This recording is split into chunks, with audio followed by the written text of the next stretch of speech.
आदरणीय सभापतिज्यू, गुरुवर्ग, दूधका दूध, पानीका पानी छुटाउन बस्नुभएका निर्णायक मण्डलज्यू तथा मेरा प्यारा साथीभाइहरू, नमस्कार। म श्रेया राणा मगर कक्षा 4 की छात्रा तपाईहरूको सामु धनभन्दा विद्या ठुलो पक्षको तर्फबाट आफ्नो तर्क व्यक्त गर्दछु। धन र विद्या मानव जीवनका दुई महत्त्वपूर्ण पाटाहरू हुन्, तर यी दुई मध्ये विद्या नै सबैभन्दा ठुलो र मूल्यवान हो। धन भनेको केवल भौतिक वस्तु हो जुन समय अनुसार घट्न वा सकिन सक्छ, तर विद्या भने एक यस्तो चिज हो जसलाई न त चोर्न सकिन्छ न त हराउँछ। विद्यावान व्यक्ति सधैँ सम्मानित र आदरणीय हुन्छ। उसले आफ्नो ज्ञान र सिपको आधारमा समाजमा राम्रो योगदान दिन सक्छ। शिक्षाले नै व्यक्तिमा विवेक, सोच्ने शक्ति, आत्मनिर्भरता र सदाचारको विकास गर्छ। यो कलम हेर्नुहोस्, यो कलम नै त धनको स्रोत हो।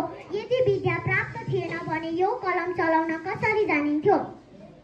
यो कलमले महत्त्वपूर्ण कागजमा के लेखिएको थियो भन्ने कसरी जान्दछ र? के को आधारमा व्यक्तिले हस्ताक्षर गर्ने? धनको लागि पनि त शिक्षा चाहिन्छ।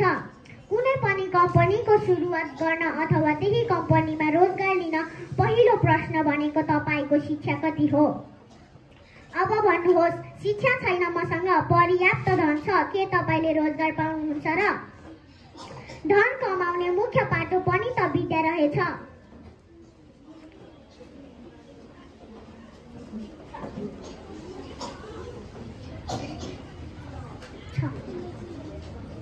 आफ्नो नाम मात्रै लेख्न भए पनि शिक्षाको आवश्यक हुन्छ। के को आधारले धन ठुलो भन्ने, तपाईसँग गोजीमा कति पैसा छ भनेर थाहा पाउन पनि शिक्षाकै आवश्यक हुन्छ। शिक्षाहीन मानिसले चाहेको धन कमाउन सक्ला र? भोलिको दिनमा कलम समाएर बस्ने कि तातो घाममा पसिना बगाएर भारी बोक्न जाने, त्यो त तपाईको हातमा छ। आज म यहाँ आएर बोल्न सक्नु भनेको पनि त केही शिक्षा लिएको र दिएको हो नि, होइन र?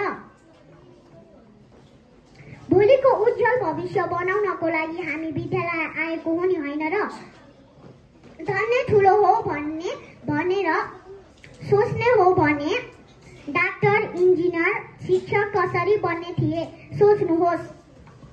हो, त्यसैले नै म भन्छु धन भन्दा विद्या ठुलो। यति भन्दै मेरो तर्क यही सकिन्छ। धन्यवाद। सभापतिज्यू, प्रमुख अतिथिज्यू, शिक्षक, शिक्षिकाज्यू तथा मेरो प्यारो साथीहरू, आज म अन्तर्फुयाल कक्षा 1 को छात्रा यहाँ हजुरहरूको अगाडि धनभन्दा विद्या ठुलो भन्न गइरहेको छु। धनभन्दा विद्या ठुलो।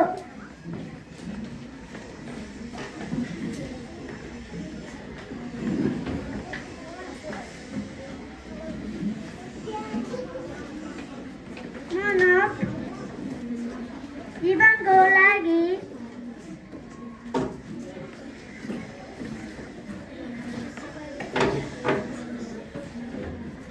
सिप भनेको नै विद्या हो। हाम्रो जीवनमा कार्यक्रम सञ्चालिका आदरणीय यस गरिमामय सभाका सभापति महोदय, विशिष्ट अतिथि, हातमा न्यायको तराजु लिएर बस्नुभएका निर्णायक मण्डलज्यूहरू एवं मेरा प्यारा साथीहरू, म कक्षा 3 की छात्रा प्रतिमा तामाङ आज यस विद्यालयमा हुन गइरहेको वाद विवाद प्रतियोगितामा भाग लिन पाउँदा आफूलाई निकै गौरवशाली ठानेकी छु। विद्या सबैभन्दा ठुलो र अमूल्यवान वस्तु हो। धन त समयअनुसार घट्न वा खर्च गरेर सकिने हुन्छ, तर विद्या भने एक यस्तो अमूल्य सम्पत्ति हो जसलाई न त चोर्न सकिन्छ न त हराउनै। विद्यावान व्यक्ति सधैँ सम्मानित हुन्छन्। उसले आफ्नो ज्ञान र सिपको आधारमा समाजमा राम्रो योगदान गरेरै रहन्छ। एउटा अज्ञानी धनी व्यक्तिले समाजलाई धेरै हानि गराउँछ। धनभन्दा विद्या नै ठुलो हो, जुन चाहिँ जीवनभरि साथ दिन्छ र सफलताको मूल्य बन्छ। त्यही भएर मलाई धनभन्दा विद्या नै ठुलो लाग्छ। धन्यवाद। सभाका सभापति महोदय, हातमा न्यायको तराजु लिएर बस्नुभएका निर्णायक मण्डलज्यूहरू एवं मेरा प्यारा साथीहरू, म कक्षा 3 छात्रा सिमन राय आज यस विद्यालयमा हुन गइरहेको वाद विवाद प्रतियोगितामा भाग लिन पाउँदा म निकै खुसी छु। धर्म र विद्या दुवै मानव जीवनका लागि महत्त्वपूर्ण पाठाहरू हुन्, तर यी दुईमध्ये साथीले विद्या ठुलो भन्ने पक्षमा आफ्नो तर्क दिएर जानुभयो। तर म यस वाद विवादको विपक्ष अर्थात् धर्म ठुलो हो भन्ने विषयमा आफ्नो तर्क दिन गइरहेको छु। विद्याभन्दा धर्मै ठुलो हो, किनभने हामीले विद्या आर्जन गर्न पनि धनकै आवश्यक पर्दछ। हामीले घाँस, बाँस र कपासका लागि सर्वप्रथम त धन नै चाहिन्छ। यदि हामी बिरामी भयो भने अस्पताल जान पनि धन नै चाहिन्छ। त्यस्तै हामी बाहिर घुम्न गयौँ भने पनि हामीलाई पहिला त धन नै चाहिन्छ। हामीलाई विद्या पनि चाहिन्छ, तर विद्या आर्जन गर्न विद्यालयमा पुस्तक किन्न पुस्तकालयमा पनि पैसा चाहिन्छ। विद्या चाहिँदैन त भन्दिनँ, विद्या बिना मान्छे बाँच्न सक्छ, तर धन बिना मान्छे आफ्नो जीवन कल्पना समेत गर्न सक्दैन। हाम्रो जीवनमा अति आवश्यक पर्ने चिजहरू प्राप्त गर्न धनकै आवश्यक पर्दछ। धन भएन भने विद्या कसरी चल्छ? हामीले कपडा खाना किन्न पनि त धन नै चाहिन्छ। त्यसैले अन्त्यमा म भन्न चाहन्छु कि विद्याभन्दा धन नै ठुलो हो। धन्यवाद। अतिथिज्यू, निर्णय मण्डलज्यू, शिक्षक शिक्षिका र मेरा प्यारा साथीभाइहरू, म कक्षा 2 को छात्रा श्रेया खड्का। आज म हजुरहरूको सामु धनभन्दा विद्या ठुलो भन्ने शीर्षकमा वाद विवाद भन्न गइरहेकी छु। धनभन्दा विद्या ठुलो। हाम्रो मानव जीवनको सफलताको लागि दुवै महत्त्वपूर्ण पर्छक छन्, त्यो नै धन र विद्या हो। यी दुवैको आफ्नै महत्त्व छ, तर पहिलेदेखि यी दुवै बहस हुँदै आएको छ। कसैले धन ठुलो भन्छन् त कसैले विद्या। मेरो विचारमा धनभन्दा विद्या धेरै ठुलो लाग्छ। विद्या भन्नेले ज्ञान र शिक्षा समावेश भएको छ। यसले हाम्रो जीवनमा ठुलो प्रभाव ल्याउँछ।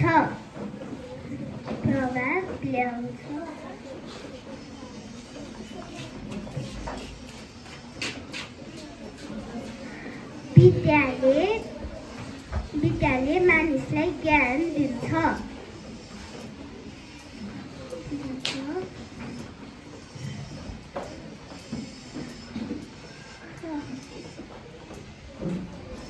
विद्याले गलत र सही छुट्याउन सहयोग गर्छ।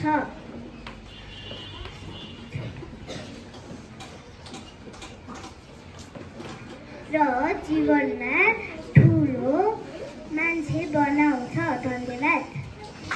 शिक्षक शिक्षिका तथा मेरा प्यारा साथीहरू, आज म ममता रिमाल कक्षा 1 को छात्रा यहाँ हजुरहरूको अगाडि विद्याभन्दा धन ठुलो भन्ने शीर्षकमा विपक्षीतर्फबाट आफ्नो तर्क राख्न गइरहेको छु। विद्याभन्दा धन ठुलो। हाम्रो जीवनमा धनको धेरै महत्त्व छ। धनले हाम्रो जीवन खान, लगाउन र बस्न एकदमै सजिलो बनाएको छ। यदि एक्कासी हजुर बिरामी हुनुभयो र दुर्घटनामा पर्नु भएर उपचार गर्न पायो भने पहिला विद्या चाहिन्छ कि धन चाहिन्छ होला? निश्चित धनै चाहिन्छ। अस्पतालमा म जाँदा पैसा दिने ठाउँमा आफ्नो विद्या दिएर आउनुहुन्छ त। अनि अर्को कुरा हजुरहरूले भन्नुभएको पनि विद्या पनि धनले नै किनेको हो। हजुरहरूसँग धन भएमा राम्रो स्कुलमा जान सक्नुहुन्छ, राम्रो किताब र राम्रो कापी किनेर राम्रो शिक्षा पाउन सक्नुहुन्छ। हजुरहरूसँग कोही मानिससँग विद्या छैन भने पनि आफूसँग भएको धनले परिवारलाई पाल्न सक्छ। यसैले मेरो पक्षबाट धनै ठुलो हो। धन्यवाद। सभापतिज्यू, अतिथिज्यू, शिक्षक, शिक्षिका तथा मेरा प्यारा साथीहरू, आज म सारिका साई कक्षा 1 को छात्र यहाँ हजुरहरूको अगाडि धनभन्दा विद्या ठुलो भन्न गइरहेको छु। धनभन्दा विद्या ठुलो मानव जीवनको लागि महत्त्वपूर्ण सिप भनेको नै विद्या हो। हामी जीवनमा पैसा सकिन्छ, हराउन सकिन्छ, तर विद्या भनेको कहिले पनि सकिँदैन र हराउँदैन। जब मानिस पढे लेखेको हुन्छ तब उसैले राम्रो काम र अवसर पाउँछ। यो शरीर विद्याले नै धन कमाउन सहयोग गर्छ। यो मानिसको रूपमा पनि गरिन्छ। विद्याले कसो गरेमा सही हुनछ र कसो गरेमा गलत हुनछ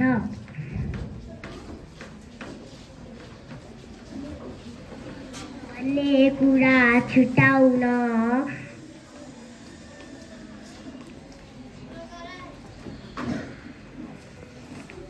पक्ष र विपक्षलाई हुने। यसैले मलाई धनभन्दा नै विद्या ठुलो हो जस्तो लाग्छ। धन्यवाद। आदरणीय गुरुवर्ग, आदरणीय सभापति ज्यू, निर्णायक मण्डल, गुरुवर्ग तथा मेरा प्यारा साथीभाइमा म सोनिया श्रेष्ठको नमस्कार व्यक्त गर्दछु। आज भइरहेको वाद विवाद धनभन्दा विद्या ठुलो बारेमा विपक्षको तर्फबाट बोल्न गइरहेकी छु। के साँच्चै नै धनभन्दा विद्या ठुलो हो र? के लाग्छ तपाईहरूलाई? हामी मरेपछि पनि मृत्युले चुडाएर लान नसक्ने कुरा होइन र धन? साँच्चै सोच्नुहोस् त, मानिस यो संसारमा नरहे पनि उसले कमाएको धन, उसले बनाएको घर गाडी सबै रहिरहन्छ। उसको आउने पुस्तालेसम्म प्रयोग गरिरहेको हुन्छ।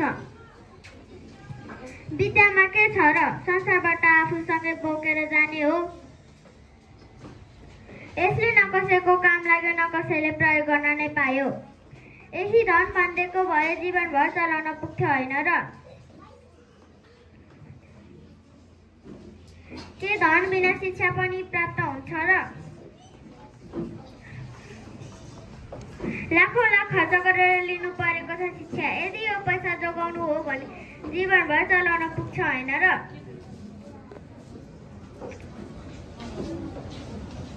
के धन बिना कसले दिन्छ शिक्षा?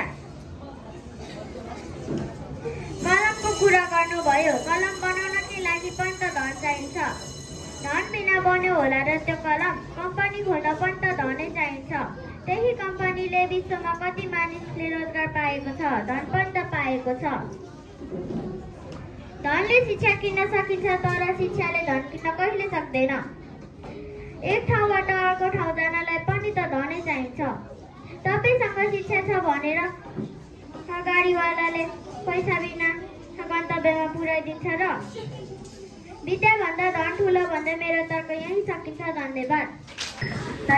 कार्यक्रम सञ्चालिकाज्यू, आदरणीय सभाका सभापतिज्यू, प्रमुख अतिथिज्यू, शिक्षक शिक्षिकाज्यू र मेरा प्यारा साथीभाइहरूमा नमस्कार।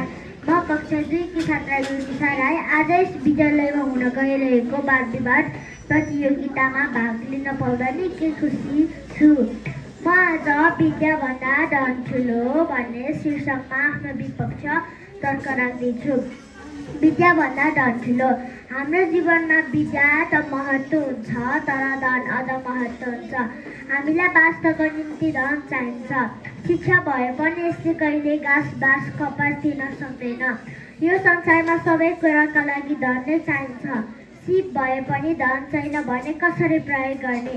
त्यसै गरी हामीलाई पढ्ने विद्यालयमा पनि त धन भएन भने पढ्न मिल्दैन।